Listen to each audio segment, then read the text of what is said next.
Top quality और consistent performance के लिए सिर्फ सिल्वर पंप्स एंड मोटर्स, नाम याद रखना। ભાવનગરમાં જે લેન્ડ ગ્રેબિંગનો જે કેસ છે એમાં આમ આદમી પાર્ટીના નેતા અને એના ભાઈની અટકાયત કરવામાં આવી છે। આપના મહિલા પ્રમુખ સોનલ રાઠોડ અને હિતેશ રાઠોડની અટકાયત કરાઈ। સોનલ રાઠોડ અને હિતેશ રાઠોડે જમાવ્યો હતો ગેરકાયદેસર કબજો।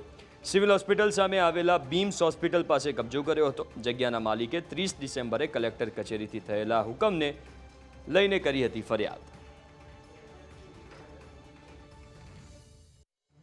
જે હોસ્પિટલની આગળનો જે ભાગ જે છે ત્યાં જે હોસ્પિટલના વાહનો માણસોને અવરોધ થાય તે રીતે તેનો કબજો કરેલો હોય। નીલમબાગ પોલીસ સ્ટેશનમાં લેન્ડ ગ્રેબિંગનો ગુનો દાખલ કરવામાં આવેલા છે।